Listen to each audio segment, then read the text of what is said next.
Well, I'm thinking Ruby's liver had probably reached its limit. I mean, where do you go from watermelon? Beach ball? Kate, a beach ball's not a food. You want food? I'll give you food. Well, you hear this. 10 years ago, when my sister Myra had her gallbladder out, they found 20 gallstones in it.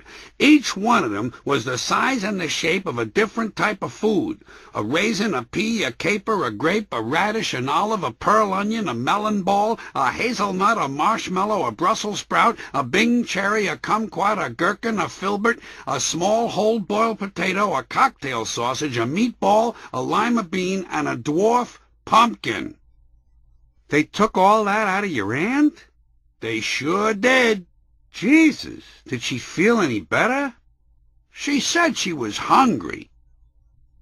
Tumor humor. Guys, gals, and cancer. Men.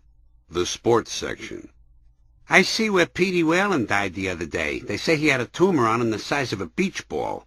No kidding? That one under his arm? Jesus, it must have grown fast. It sure did. I can remember the day I first saw it. It was small, like a marble. Then almost overnight it looked like a golf ball. I couldn't believe it. That was the day he showed it to me. By the time I saw it, it looked like a slightly enlarged handball, maybe just approaching racquetball size. I spent about an hour with him, and as I was leaving, I glanced at it. The damn thing looked like a tennis ball. I don't mean it had fuzz on it or anything. I just mean it was the size of a tennis ball. Yeah, that's when he went to the hospital. He said on the way over in the taxi it went from a baseball to a softball, and then in the waiting room it reached the size of a small regulation volleyball. Finally, when he got into the examining room, the doctors were so alarmed at its growth they smashed it with a big frying pan, and it temporarily flattened out into an oval shape. I remember that. For about an hour it resembled a football. Yeah, then it slowly became round again, but it kept on getting bigger. Suddenly it developed big black spots all over it. The soccer ball stage. Yeah, of course by that time the situation was hopeless. Pretty soon the thing was up to the size of a basketball, and before you knew it, it had gone right past medicine ball and was heading for beach ball status. They finally had to move him out of his room and put him in the gymnasium. Appropriate. How'd he die, anyway? They tried to operate on him, but as soon as they made an incision, all the air rushed out of him. Death by deflation. Poor guy. Yeah. Hey, you know what we forgot? Lacrosse and polo. One of my pet pursuits is keeping track of how the news media describe those things in the news that increase or decrease. I can generally rely on the fact that the same verbs will be used repeatedly in the same situations. One of the first things I noticed is that while certain things skyrocket, other things tend to mushroom. Medical costs skyrocket. The national debt doesn't do that. It mushrooms. And experts warn if present trends continue, both of these things will eventually go through the roof. But mushrooming is not the only thing the national debt does. It also balloons. There aren't too many things that balloon. The annual budget deficit used to balloon, then for a while it didn't balloon, now it balloons again. And by the way, people can balloon as well. I remember reading in the tabloids once that the actress Delta Burke had ballooned to some weight that apparently the publication found unacceptable. So, thus far, we've skyrocketed, mushroomed, and ballooned.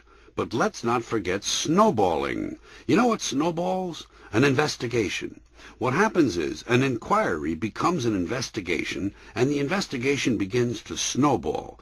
And what does it snowball into? Right, a full-blown probe. And if the probe uncovers enough dirt, it could possibly mushroom into a full-blown scandal. Then we have the case of swelled. During the 1990s, job roles swelled. By the way, I've often wondered if those job roles are at all similar to the welfare roles we used to hear so much about. Just between you and me, I've never actually seen welfare rolls, but I'm sure that with a little margarine or jelly, they're quite delicious. And it's certainly heartening to see the food stamp program working so effectively.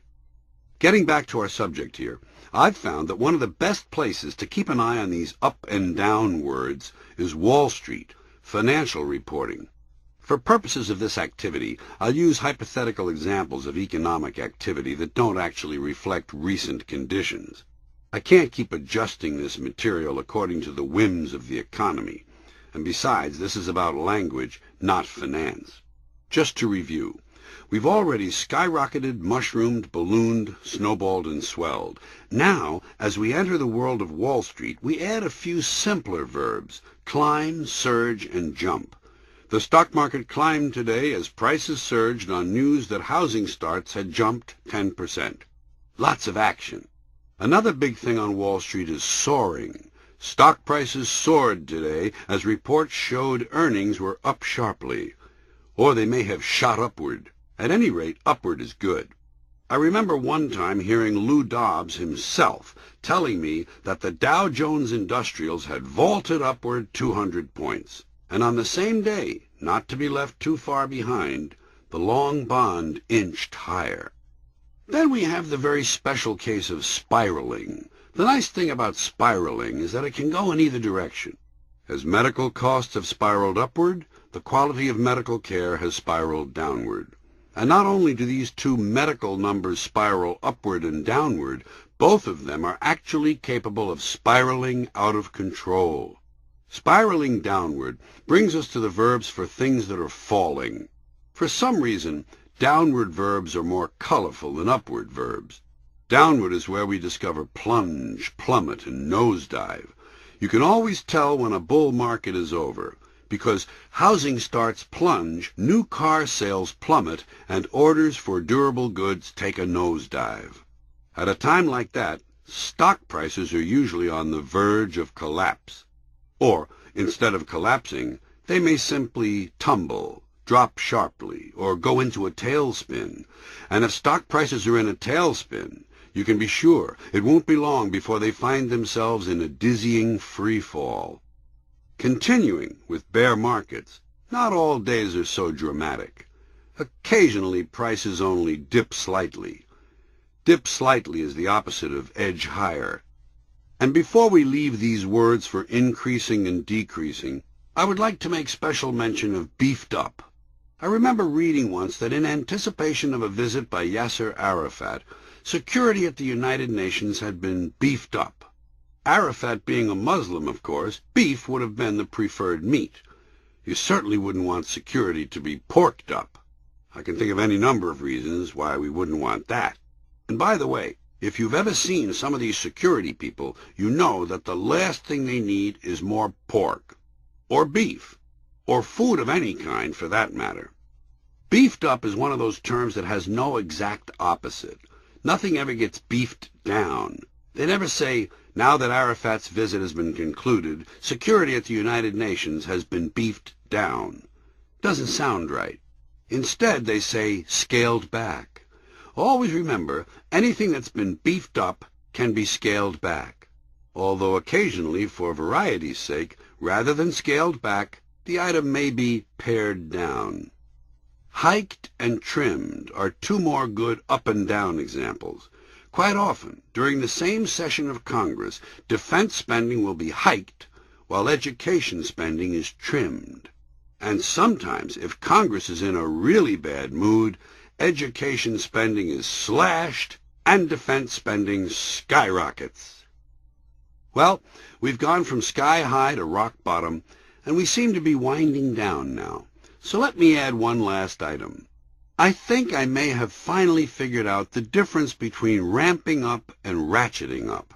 I'm pretty sure that while ramping up takes place on a continuum, ratcheting up is more a series of increments. But I do find it interesting that, as with the beef situation, I rarely hear of ramping or ratcheting down. As for me, I'm at wit's end.